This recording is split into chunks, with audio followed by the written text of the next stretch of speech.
My name's Gavin. We're at Wood Cycle Country in New Braunfels, Texas. And today we're gonna uncrate a DRZ-400SM. Awesome, man. All right, so just jump right in. All right, first thing, pictures.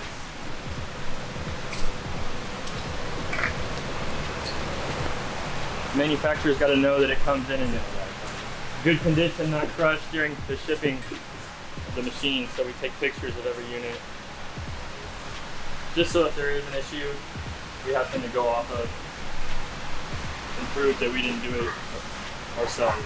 We only use them really if the crate's damaged and there's damage to the machine. Usually it's only if there's a problem. Nice. Let's get dirty.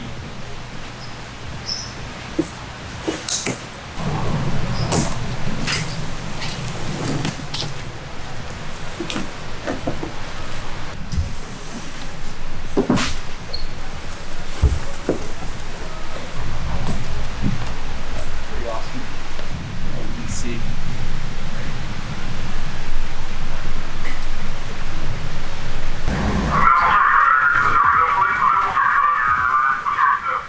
So I bet people wonder, what do you guys do with these crates? We kind of just leave them out for whoever wants to come and take them. I mean, they're too thin to be made into anything.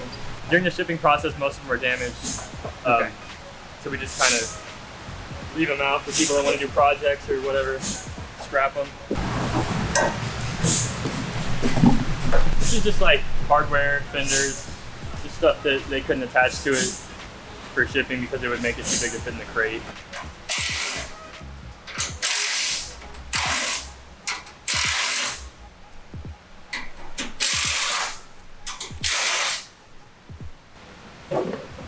Your skin's the biggest organ on your body, so you always gotta wear gloves because you don't know where these things have been. There you go.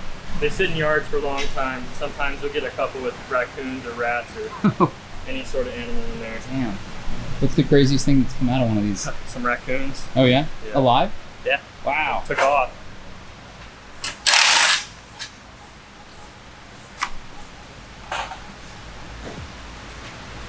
It varies just depending on what kind of motorcycle it is. It could take anywhere from an hour and a half to 3 or 4 hours, depending on if it's like a big cruiser. Okay. It's going to take longer. A lot of fairings. It should be about 2 hours on this unit. Okay. A lot of the time is spent just unpackaging everything, taking all the materials off. They come on the unit from the factory. A lot of rubber bands and bubble wrap. Yeah. So once I get these out like this, I like to make the packet, meaning the owner's manual and all the paperwork to go with it, just so the warranty is intact. When we do packets, it's pretty universal for every unit. We'll just pack it for when it's bleeding, then just throw in a lot of goodies to the customer. Tags for all the machines. And each colors for individual machines. Lanyard. Tags, already got that. And stickers, of course. Everything's got to have a sticker. You want to plug your Instagram right now? I'm not really too active on Instagram. Actually, if you want to go on Gavin_May, you can see me do a backflip on a skateboard. Done. That's going in. I feel like we're on Velocity or Discovery Channel. Gotta break out the magnetic screen.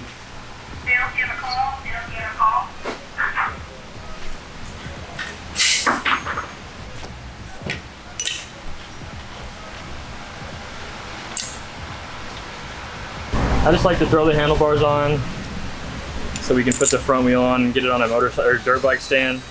Because then you can set it up kind of to be even and comfortable for you. And then if the customer wants to adjust it, they can adjust it. What is what's the most complicated motorcycle you've ever had to set up? The Vaquero, Kawasaki cruisers, like it's a lot of work to just move everything around. Got to forklift it up. Oh, wow.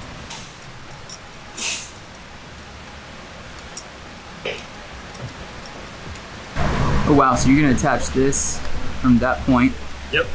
to the chain right there. Yeah, just to throw the front wheel on, get it on the dirt bike.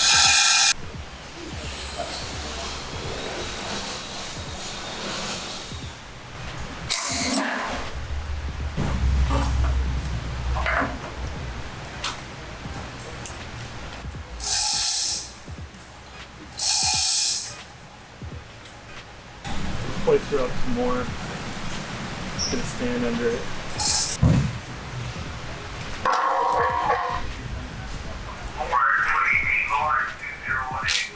So usually, all these motorcycles come with a coating on the brakes to protect them from corroding in the packaging. So if you buy a bike from a dealership, I recommend just spraying your rotors down with brake cleaner just to clean them off, because they'll make your bike not stop very well if the technician hasn't cleaned them off. You know? Wow.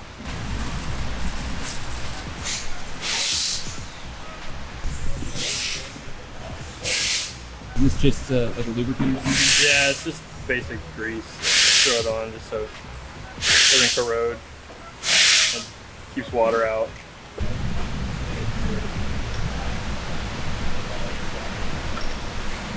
It's a big moment. This is when it starts to look like a motorcycle. Exactly. I just put grease on the spacers just so they don't kind of drag into the wheel bearings and leave marks. I told them I was trying to stay off the ground today since they gave me this polo shirt. And with the gold rims, you don't want to scratch those. No, these are super nice. That's the selling point on these now. They've been the same bike for like 20 years.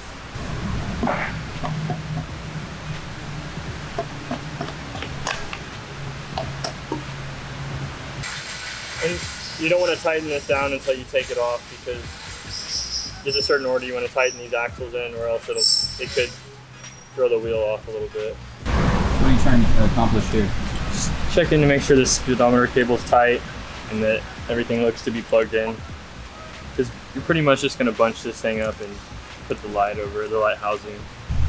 And the hardware is pretty specific to where it goes, so if you get a bike from a dealership and something looks wrong, don't be afraid to take it back to the dealership and ask, because a lot of dealerships, not this dealership, but some, these guys don't have a lot of experience putting these things together. They just kind of throw them on it.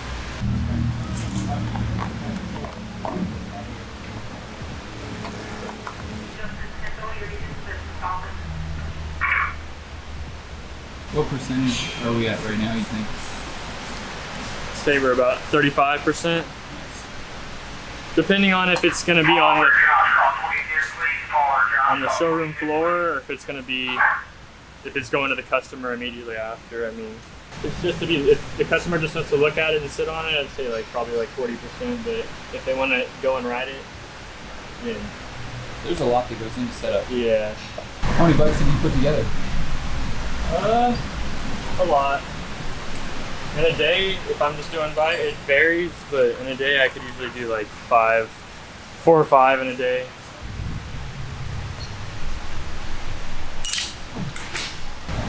Now it's like relaxed and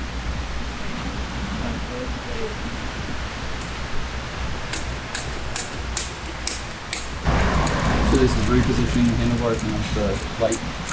Yeah. The light's in place. I wouldn't say it's installed quite yet, but I just like to kind of go with what I know.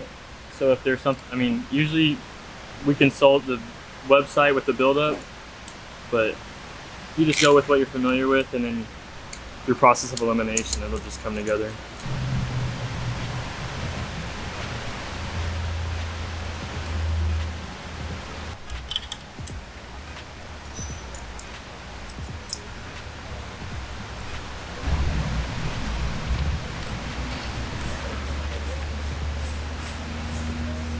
Something makes your fingers slide. Come on. What I'm probably gonna do is I'll just get the build-up, if we have one printed out, and look through just to make sure that everything goes in the right place, because there's so many different machines, you just gotta make sure everything, all the bolts, especially like, everything's pretty specific to where it goes. So you'll end up with one bolt and you'll be like, I don't know where this goes. Cruising again. We are moving along. Yeah, I had the wrong hardware in the headlight cover as per the manual, so go back and kind of pull it all out. It's not the process I'm used to. Wow. So why do you think they've started to become a little bit more assembled? I don't know. I guess just for efficiency for the people building them. I mean, it took me like 4 hours the last couple bikes I've done just throwing them together, because there's a bunch of stuff. Just the little things add up, you know. Okay, so where are we at right now? Just making sure everything's routed correctly, so nothing gets pinched. Probably gonna put the headlight shroud back on and call it a day.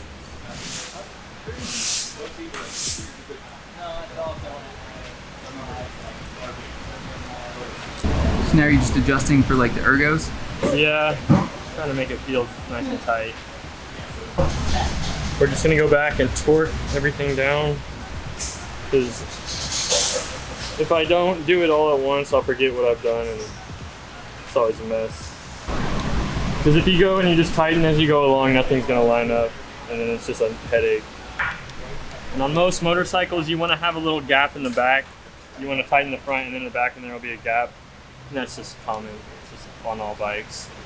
All right, now's the easy part. We're gonna throw just the little stuff, just plastics and reflectors and all that stuff that you don't need, but you have to have.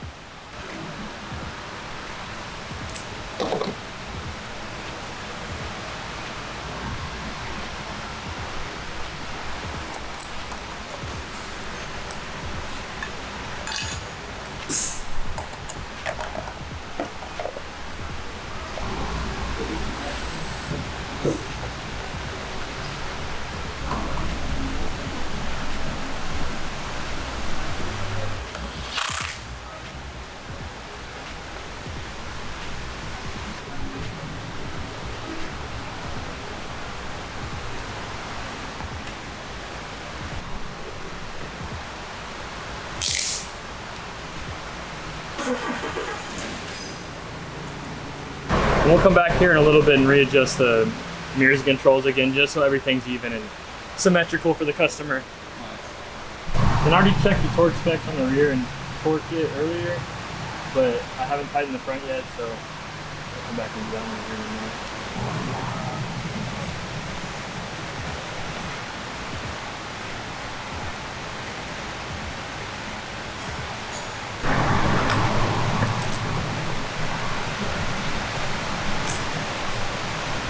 And usually when we build these machines, we'll take the battery out and put it on a rack somewhere else, just to not discharge the battery and have to buy another one later on.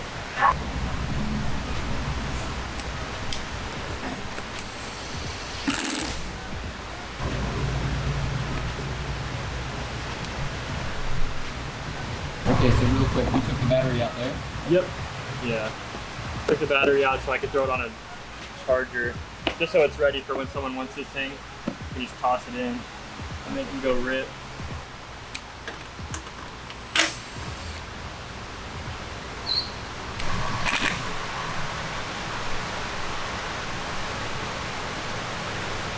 So we're what, like 90% of the way through? Yeah, we're like 90%. So, and this is it? Yeah, this is it. Basically, this is what you pay for whenever somebody puts it together. But and I can attest that it is a pretty extensive process. Yeah. And we've been out here for a couple hours working on this. Yeah, and you could save money buying a used bike, but if you go through a dealership, they're going to do you right. And if anything happens, they're going to fix it no matter what the issue is. And that's the advantage of buying from a respected dealership instead of just some guy off Craigslist, you know?